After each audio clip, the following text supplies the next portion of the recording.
Hello friends, మీరు share market బేసిక్స్ని నేర్చుకోవాలనుకుంటున్నారా? Share market బేసిక్స్ని సులభంగా అర్థం చేసుకోవాలనుకుంటున్నారా? అయితే ఈ వీడియో మీకోసమే. ఈ వీడియోను ఆఖరి వరకు తప్పకుండా చూడండి.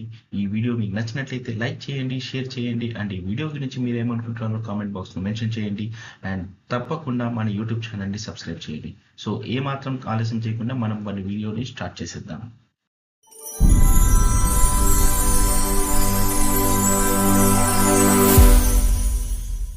ఈ వీడియోలో మనం షేర్ అంటే ఏంటి, షేర్ మార్కెట్ అంటే ఏంటి, అసలు ఎన్ని రకాల షేర్స్ ఉంటాయి, అసలు ఈ కంపెనీస్ షేర్స్ ఎందుకు ఇష్యూ చేస్తాయి, అదేవిధంగా సెన్సెక్స్ అంటే ఏంటి, నిఫ్టీ అంటే ఏంటి, ఈ విషయాల గురించి తెలుసుకోబోతున్నాం.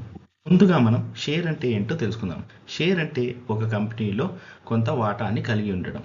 మనం ఎప్పుడైతే ఒక కంపెనీ షేర్లలో మన పెట్టుబడులు పెడతామో అప్పుడు ఆ కంపెనీకి సంబంధించిన ఆస్తులతో పాటు ఆ కంపెనీ భవిష్యత్తులో చేసే లాభ నష్టాల్లో మనం కొంత వాటాని కలిగి ఉంటాం.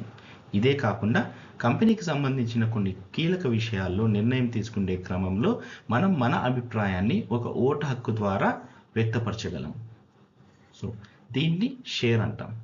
సో షేర్ మార్కెట్ అంటే ఎక్కడైతే ఈ షేర్లు కొనుగోళ్లు అమ్మకాలు జరుగుతాయో దానినే మనం షేర్ మార్కెట్ అంటాం. ఈ షేర్లు రెండు రకాలుగా ఉంటాయి. ఒకటి కామన్ షేర్, ఇంకొకటి ప్రిఫరెన్స్ షేర్. కామన్ షేర్ కలిగి ఉన్న వ్యక్తికి ఆ కంపెనీ లాభాలు నష్టాల్లో భాగస్వామ్యంతో పాటు ఓటు వేసే హక్కు ఉంటుంది. కానీ ప్రిఫరెన్స్ షేర్ హోల్డర్స్కి కంపెనీ లాభ నష్టాల్లో వాటా ఉంటుంది, వీళ్ళకే మొదటి ప్రాధాన్యత ఇస్తారు, కానీ వీళ్ళకి ఓటింగ్ రైట్స్ ఉండవు. సో ఫ్రెండ్స్, కామన్ షేర్కి ప్రిఫరెన్స్ షేర్స్కి మధ్య ఇదే తేడా. అసలు ఈ కంపెనీస్ షేర్స్ ఎందుకు ఇష్యూ చేస్తాయి? ఉదాహరణకి ఏబీసీ లిమిటెడ్ అనే కంపెనీ బెంగళూరులో మంచిగా వ్యాపారం సాగిస్తుంది అండ్ మంచి లాభాన్ని చవిచూస్తుంది. ఇప్పుడు ఈ కంపెనీ తన వ్యాపారాన్ని హైదరాబాద్లో కూడా మొదలు పెట్టాలనుకుంటుంది. సో హైదరాబాద్లో మొదలు పెట్టాలంటే అది చాలా ఖర్చుతో కూడుకున్న విషయం. ఈ ఖర్చుకు సంబంధించిన డబ్బుని కంపెనీ బ్యాంక్ లోన్ ద్వారా తీసుకోవచ్చు, కానీ బ్యాంక్ లోన్ తీసుకుంటే అధిక మోతాదులో వడ్డీ కట్టాల్సి ఉంటుంది. అందుకే ఈ కంపెనీలు షేర్లని పబ్లిక్కి ఇష్యూ చేసి మార్కెట్లోకి రావడం జరుగుతుంది. ఇప్పుడు ఈ కంపెనీ షేర్స్ని పబ్లిక్కి ఇష్యూ చేసి పెట్టుబడులు సంపాదించాలనుకుంటుంది. అది అంత సులభమైన విషయమా? నో, చాలా కష్టం. ముందుగా ఈ కంపెనీ తన బిజినెస్ వ్యాపారానికి సంబంధించిన వివరాలు చరిత్ర మొత్తం ఒక డాక్యుమెంట్ రూపంలో సెబీకి సబ్మిట్ చేయాల్సి వస్తుంది. సెబీ అంటే ఎవరంటే securities and exchange board of India. ఈ ఫినాన్షియల్ మార్కెట్ని రెగ్యులేట్ చేసే ఒక బోర్డ్ని సెబీ అంటాం. అంటే ఇక్కడ ఎటువంటి మోసాలు జరగకుండా, ఎటువంటి మోసపూరితమైన కంపెనీలు ఇందులో ప్రవేశించకుండా పటిష్టమైన నియమ నిబంధనలతో పెట్టుబడిదారుల పెట్టుబడులను కాపాడే ఒక బోర్డ్ని సెబీ అంటాం. ఎప్పుడైతే ఈ కంపెనీ తన చరిత్రను, అంటే ఈ కంపెనీ ఎప్పుడు మొదలైంది, ఇందులో పెట్టుబడిదారులు ఎవరు, ఇది చేసే వ్యాపారం ఏంటి, అది లీగలా నాన్ లీగలా, ఈ కంపెనీ ప్రాఫిట్స్ ఎలా ఉన్నాయి, ప్రతి సంవత్సరం ఈ కంపెనీ ప్రాఫిట్స్ పెరుగుతున్నాయా లేదా, ఇలాంటి వివరాలు మొత్తం క్షుణ్ణంగా సమీక్షించి ఈ కంపెనీ షేర్స్తో పబ్లిక్లోకి రావచ్చో లేదో సెబీ అప్రూవల్ ఇస్తుంది.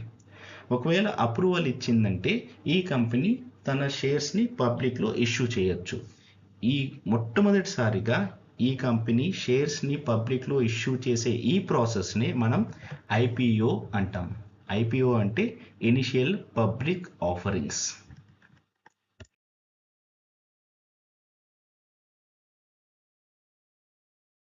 సరే, ఈ కంపెనీకి సెబీ అప్రూవల్ అయితే వచ్చింది, ఈ కంపెనీ ఐపీఓ రిలీజ్ చేయడానికి సిద్ధంగా ఉంది. అంతకుముందు ఈ కంపెనీ తన ఒక్కొక్క షేర్ విలువ ఎంత ఉండాలి అనే నిర్ణయం తీసుకోవాల్సి వస్తుంది. ఈ నిర్ణయాన్ని ఎలా తీసుకుంటారంటే, ఉదాహరణకి ఈ కంపెనీకి ₹1 కోటి కావాలి, ఈ ₹1 కోటి 1,00,000 షేర్ల రూపంలో పబ్లిక్లో ఇష్యూ చేయడం జరిగింది. సో కోటి డివైడెడ్ బై 1,00,000 అంటే ₹100.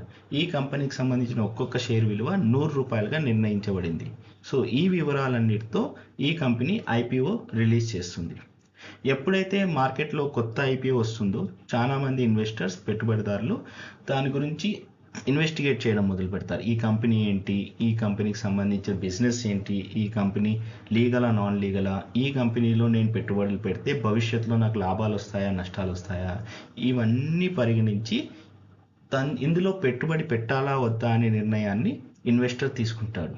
ఈ ప్రాసెస్ని, అంటే ఈ కంపెనీ ఐపీఓ రిలీజ్ చేసిన తర్వాత ఇన్వెస్టర్స్ ఈ ఐపీఓలో పెట్టుబడులు పెట్టే ఈ ప్రాసెస్ని ప్రైమరీ మార్కెట్ అంటాము. సరే, ఈ కంపెనీ ఐపీఓ రిలీజ్ చేయడం జరిగింది, దాని తర్వాత పెట్టుబడిదారులు అందులో పెట్టుబడి పెట్టడం జరిగింది, ప్రైమరీ మార్కెట్ ముగిసింది. దీని తర్వాత ఏం జరుగుతుంది? ఈ కంపెనీ బిఎస్సి ఎన్ఎస్సి ఈ రెండిట్లో Bombay stock exchange, national stock ఎక్స్చేంజ్లో లిస్ట్ అవ్వడం జరుగుతుంది. సో లిస్ట్ అయిన తర్వాత ఏం జరుగుతుంది? ఈ కంపెనీ షేర్లు ఇక్కడ ట్రేడ్ అవ్వడం మొదలవుతుంది. అంటే ఈ కంపెనీ షేర్లను అమ్మేవాళ్ళు కొనేవాళ్ళు ఇక్కడ ఏకమవ్వడం జరుగుతుంది. సో ఇక్కడ మనం రెండు పదాల గురించి ముఖ్యంగా మాట్లాడుకోవాల్సి వస్తుంది. సెన్సెక్స్, నిఫ్టీ. అసలు ఏంటివి? సెన్సెక్స్, నిఫ్టీ ఈ రెండు సూచికలు. అంటే బాంబే స్టాక్ ఎక్స్చేంజ్ ఆ రోజు లాభాల్లో ముగిసిందా నష్టాల్లో ముగిసిందా అనే దాన్ని సూచించేదే Sensex. And national stock exchange ఆ రోజు లాభాల్లో ముగిసిందా నష్టాల్లో ముగిసిందా అనే దాన్ని సూచించేదే నిఫ్టీ. సో ఈ మొత్తం లిస్ట్ అయిన తర్వాత జరిగే ట్రేడింగ్ని, జరిగే వ్యాపారాన్ని మనం సెకండరీ మార్కెట్ అంటాం. ప్రైమరీ మార్కెట్లో కంపెనీ ఐపీఓ ఇష్యూ చేస్తుంది, పబ్లిక్ అందులో పెట్టుబడి పెట్టడం జరుగుతుంది. ఇది ఫస్ట్ టైం జరిగే ప్రాసెస్ కాబట్టి దాన్ని ప్రైమరీ మార్కెట్ అంటారు. సో ఇక్కడ సెకండరీ మార్కెట్లో ప్రైమరీ మార్కెట్ అయిపోయింది, ఈ కంపెనీ బిఎస్సి ఎన్ఎస్సిలో లిస్ట్ అవ్వడం జరిగింది, ఇక్కడ ట్రేడింగ్ మొదలైంది. సో ఈ మార్కెట్ని మనం సెకండరీ మార్కెట్ అంటాం.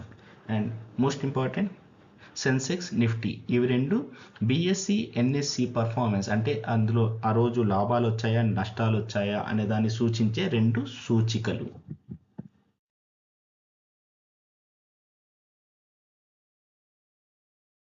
ఈ కంపెనీ షేర్లు బిఎస్సి ఎన్ఎస్సిలో లిస్ట్ అవ్వడం జరిగింది అండ్ సెకండరీ మార్కెట్లో ట్రేడింగ్ మొదలైంది. ఇక్కడ మొదలైన తర్వాత ఈ కంపెనీ పర్ఫార్మెన్స్ బాగాలేకపోయినా, ఈ కంపెనీ ప్రాఫిట్స్ తగ్గినా ఏమవుతుంది?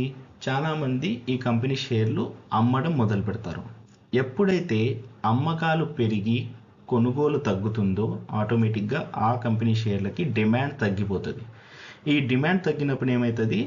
100 రూపాయలు ఉన్న షేర్ ప్రైస్ 50 రూపాయలకు పడిపోవచ్చు, 70 రూపాయలకు పడిపోవచ్చు, 90 రూపాయలకు పడిపోవచ్చు.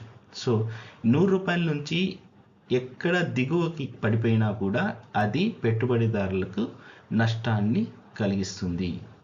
ఈ మార్కెట్ని మనం బేర్ మార్కెట్ అంటాం. ఎప్పుడైతే ఈ సూచికలు కంపెనీ పర్ఫార్మెన్స్ మొత్తం నష్టాల్లో జరుగుతుందో దాన్ని మనం బేర్ మార్కెట్ అంటాము.